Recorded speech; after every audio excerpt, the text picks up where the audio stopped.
इथे मी एक चौकोनी पेपर घेतला आहे, 15 बाय 15चा आहे आणि त्याची मी आता सुपली बनवणार आहे. तर त्याच्यासाठी आपल्याला असा चौकोनी पेपर घ्यायचा आहे आणि त्याला मधून असं फोल्ड करून घ्यायचं आहे, म्हणजे त्याचा त्रिकोण तयार होईल अशा प्रकारे आपल्याला फोल्ड करून घ्यायचं आहे.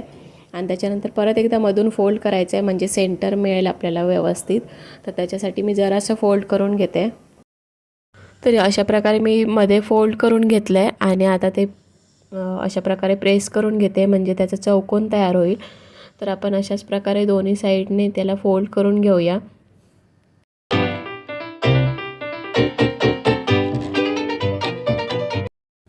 तर हे बघा, अशा प्रकारे मी फोल्ड करून घेतलेला आहे आणि आपला हा चौकोन तयार झालेला आहे. आता मी व्यवस्थित त्याला प्रेस करून घेतलं आहे आणि आता आपले हे चार बाजू तयार झालेल्या आहेत, त्यांना असं दिसतं आहे फोल्ड करून घेतल्यानंतर. तर आता आपण सुपली बनवायला सुरुवात करूया. तर त्याच्यासाठी मी इथे एक टोक घेणार आहे एका बाजूने आणि ते असं रोल करणार आहे अर्ध्यापर्यंत, म्हणजे सेंटरपर्यंत त्याचे रोल करून घ्यायचं आहे आपल्याला व्यवस्थित. तर अशा प्रकारे रोल करून घेऊया. हे बघा,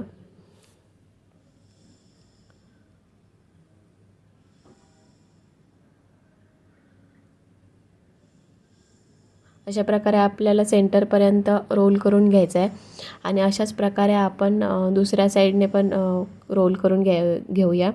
म्हणजे आपल्याला 3 साईडने रोल करून घ्यायचं आहे अशा प्रकारे आणि एक साईड त्याची अशीच ठेवायची आहे रोल न करता. तर मी अजून दुसऱ्या 2 साईडने पण जे आहे ते रोल करून घेते.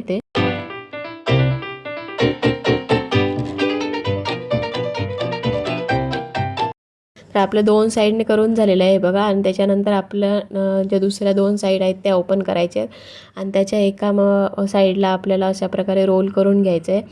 तर ते करून घेऊया आणि दुसरी साईड आपल्याला अशीच ठेवायची आहे.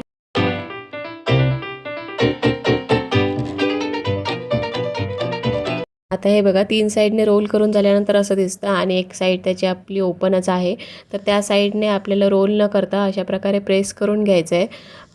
त्याची दोन्ही जी टोकं आहेत ती, आणि वरचं जे टोकं आहे ते आपल्याला आतमध्ये घालून फोल्ड करून घ्यायचं आहे व्यवस्थित, म्हणजे ते बाहेर नाही येणार. अशा प्रकारे व्यवस्थित फोल्ड करून घ्यायचं आहे. आणि त्याच्यानंतर जे आपण रोल करून घेतलेले आहेत 3 साईड, तर ते अशा प्रकारे आपल्याला ओपन करून घ्यायचं आहे, म्हणजे आपली सुपली जी आहे ती तयार झालेली आहे अशा पद्धतीने. तर अशी छान अशी आपण पेपरची सुपली तयार करून घेऊ शकतो.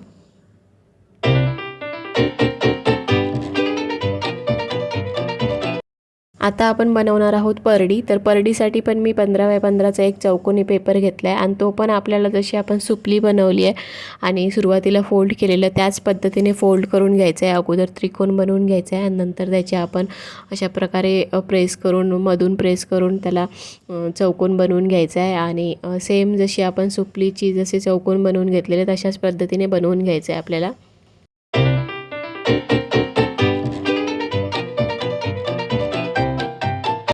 ते हा चौकोन अशा पद्धतीने बनवून घेतला आणि सुपलीला जसे आपण रोल करून सेंटरपर्यंत रोल करून घेतलेलं 3 साईडला, तसा आपल्याला परडीसाठी फक्त 2 साईडने रोल करून घ्यायचं आहे. तर मी ते दोन्ही साईडने रोल करून घेते अगोदर. हे बघा, मी 2 साईडने रोल करून घेतलेलं आहे आणि आपण आता दुसरी साईड जी आहे ती ओपन करून घेऊया, जिथे आपल्याला रोल करायचं नाही आहे. आणि जे आपण सुपलीसाठी जी फोल्ड करून घेतलेलं अशा प्रकारे, तशा प्रकारे आपण इथून दोन्ही साईड ज्या आहेत त्या फोल्ड करून त्या आतमध्ये फोल्ड करून घ्यायचं आहे. वरचं जे टोक आहे ते, म्हणजे ते बाहेर नाही येणार. अशाच प्रकारे आपल्याला दोन्ही साईडने फोल्ड करून घ्यायचं आहे, म्हणजे जो परडीचा जो आकार असतो तो तयार होईल त्याचा. तर मी हे एका साईडने फोल्ड करून घेतलं आहे आतमध्ये व्यवस्थित. तर आता दुसऱ्या साईडने पण करून घेते. हे बघा, मी दुसऱ्या साईडने पण फोल्ड करून घेतलं आहे आणि आता आपल्याला हे अशा प्रकारे ओपन करायचं आहे, म्हणजे आपली परडी पण तयार होईल छान अशी. हे जरासं लूज झालं आहे तर मी ते व्यवस्थित करून घेते अगोदर. आणि ही बघा, आपली परडी तयार झालेली आहे छान अशी. सुपली पण आपण बनवायला शिकलो आहे आणि आता परडी बनवायची कशी ते शिकलो आहे. तर तुम्ही पण नक्की ट्राय करून बघा. तर अशा प्रकारे आपण पेपरपासून सुपली आणि परडी बनवू शकतो. तर आजचा हा व्हिडिओ मी इथेच एंड करते. हा व्हिडिओ जर तुम्हाला आवडला असेल तर व्हिडिओला लाईक करा, शेअर करा आणि माझ्या चॅनलला जर तुम्ही अजूनपर्यंत सबस्क्राईब केलं नसेल तर प्लीज सबस्क्राईब करायला विसरू नका. सोबतच बेल आयकॉन पण प्रेस करा, म्हणजे मी जे पण व्हिडिओ अपलोड करेन त्या सगळ्या व्हिडिओचं नोटिफिकेशन तुम्हाला मिळेल आणि तुम्ही माझे सगळे व्हिडिओ बघू शकाल. थँक्यू.